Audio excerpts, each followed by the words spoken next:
میرا نام رخسانہ ہے، میں آپ کی بایولوجی کی ٹیچر۔ ہم نے 9th کلاس کے چیپٹر 7 شروع کیا ہوا ہے جو کہ بایو انرجیٹکس ہے۔ اچھا، اس میں ہم پہلے چیپٹر میں یہ ہمارا 3rd لیکچر ہے، یعنی کہ تیسرا لیسن ہے ہمارا، اور اس سے پہلے جتنا بھی ہم نے پڑھا ہے اس کے بارے میں آپ نے انرجیز کے بارے میں دیکھا ہے، کون کون سی انرجیز کے بیچ میں کینیٹک انرجی ہے، پوٹینشیل انرجی ہے، جو پوٹینشیل انرجی جو ریزرو ہوتی ہے ہماری باڈی میں، کینیٹک جو موومنٹ کے لیے استعمال ہوتی ہے۔ پھر اس کے بعد ہم نے آ کے اے ٹی پی کے بارے میں پڑھا تھا، وہ ہمارے جسم میں جو ہے وہ جمع رہتی ہے اور جب ضرورت ہم اس کو استعمال کر سکتے ہیں۔ پھر اس کے علاوہ ہم نے اس کے کرنسی کے بارے میں بھی معلوم کیا تھا، اے ٹی پی کی کرنسی کیا ہے۔ اے ٹی پی کرنسی کیا کہ جب بھی ہمیں ضرورت ہو ہم اس کا کارڈ ایشو کروا لیں، یعنی کہ اسی وقت ہم اس کے پیسے نکلوا کے، یعنی اس کی انرجی نکلوا کے استعمال کر سکتے ہیں۔ ہم نے یہ پڑھی تھی، اور اس کے بعد یہ بھی بتایا تھا کہ جب یہ انرجی کے بانڈ ٹوٹتے ہیں تو ان کی انرجی جو ان سے وہ کافی ہائی ہوتی ہے، یعنی کہ 7.3 کلو کیلوری مالیکولز کے قریب ہوتی ہے۔ اچھا جی، یہ تو ہم پچھلے لیکچر میں کر چکے۔ اچھا، آج ہمارا جو ٹاپک ہے وہ ہے فوٹو سنتھسس۔ بہت ہی انٹرسٹنگ ٹاپک ہے، اور میرا خیال ہے کہ یہ ٹاپک آپ کلاس میں خیال ہے 5th 6th سے پڑھتے چلے آتے ہیں، اور ویسے بھی دیکھا جاتا ہے فوٹو سنتھسس کا عمل بہت ہی انٹرسٹنگ بھی ہے اور بہت خوبصورت ہے۔ اگر آپ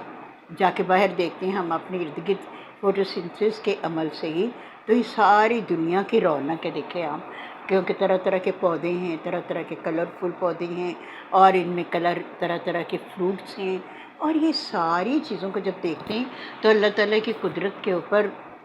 رشک آتا ہے، اور باقی کہتے ہیں نا کہ ہم کس کس نعمت کا شکر ادا کریں گے، باقی ہم اس کی نعمتوں کا شکر ادا کر ہی نہیں سکتے۔ کہ دیکھیں آپ، پودے کے کلر سب میں وہی چیز ہے، کلوروفل ہے، وہی اس کے بیچ میں سورج کی روشنی کا عمل ہے سارا، لیکن آپ دیکھیں طرح طرح کے سبزیاں، طرح طرح کے فروٹ، طرح طرح کی چیزیں ہمیں کھانے کو ملتی ہیں، اور یہ کیا ہے کہ پودے جو ان سے ہیں وہ کیا کرتے ہیں، سورج کی روشنی کو کس طرح لیتے ہیں، کس طرح اس کے ساتھ عمل کرتے ہیں، اپنی خوراک بناتے ہیں، اپنے آپ کو وہ یعنی کہ پودے کو فرسٹ کلاس بن جاتے ہیں، اچھے پودے بنتے ہیں، سبزیاں بنتی ہیں، فروٹ بنتے ہیں جس کو ہم کھا جاتے ہیں، اس کے علاوہ جانور بھی کھا جاتے ہیں، تو ان کو انرجی ملتی ہے۔ تو اس طرح یہاں پر میرا خیال ہے یہ کہنا بہت ضروری ہوگا کہ ہماری شاید سب کی زندگی جو ہے، جانوروں کی، انسانوں کی زندگی جو ہے، آپ دیکھیں فوٹو سنتھسس کے اوپر ہی انحصار کرتی ہے۔ اس کی وجہ کیا ہے، دیکھیں خوراک ہے، اس کو خوراک بنی، پودے نے بنائی، سولر انرجی کو اس نے کیمیکل انرجی میں چینج کیا، اپنی خوراک بنائی، پودا صحت مند طاقتور فروٹ وغیرہ سب کچھ بنایا، ہم نے کھایا۔ اسی طرح جو ان سے ہیں جانور وہ بھی یہ کھاتے ہیں۔ اب یہ کہ اس میں کے بعد کیا ہے کہ ہم ان جانوروں کو بھی کھاتے ہیں، تو یعنی یوں کہا جائے کہ جو ہے انرجی جو ہے وہ آپ کی یہاں پر بھی جو ہے وہ آپ کی ڈسٹروائے کہیں پر بھی نہیں ہوئی، یعنی پودے نے بنائی، ہم نے کھائی، پھر اس کے بعد جانوروں نے کھائی، اگر جانور جو ان سے وہ بھی انسانوں نے کھا لیا، پودے بھی انسانوں نے کھا لیا، تو انرجی کس میں ٹرانسفر ہوتی ہے ایک سے دوسرے، دوسرے سے۔ چلیے آج ہم اپنے ٹاپک کی طرف آتے ہیں۔ سب سے پہلے تو اس میں ہمارا پہلا کیا ہوگا، فوٹوسنتھسس کیا ہوتا ہے؟ It is the synthesis of the glucose from carbon dioxide and water in the presence of sunlight. دیکھیے آپ کو معلوم ہوگا، شروع سے پڑھتے چلے آ رہے ہیں آپ کہ سورج کی روشنی پودے کو چاہیے ہوتی ہے، صحیح ٹیمپریچر چاہیے ہوتا ہے، اور پانی چاہیے ہوتا ہے، اور اس کے کلوروفل چاہیے ہوتا ہے۔ اچھا، ان سے مل کے یہ خوراک بناتا ہے، کیونکہ جس وقت یہ آپ کی ہوا میں سے یہ جو چیزیں، اور کس طرح یہ پودا ہے ہم نے اس کو پانی دیتے ہیں، آپ دیکھتے ہیں پانی مٹی میں چلا جاتا ہے، ایبزارب ہو جاتا ہے، اور وہ جب ایبزارب ہو جاتا ہے، جب وہ پودا آپ نے کبھی نکال کے دیکھا ہوگا کہ جب آپ پودا دیکھتے ہیں، آپ دیکھیں اس کے اوپر کا حصہ جو کیا ہوتا ہے وہ گرین ہوتا ہے، جو باہر ہم کھاتے ہیں یا ہمیں نظر آتا ہے گرین، لیکن اس کے اندر جو ہوتا ہے وہ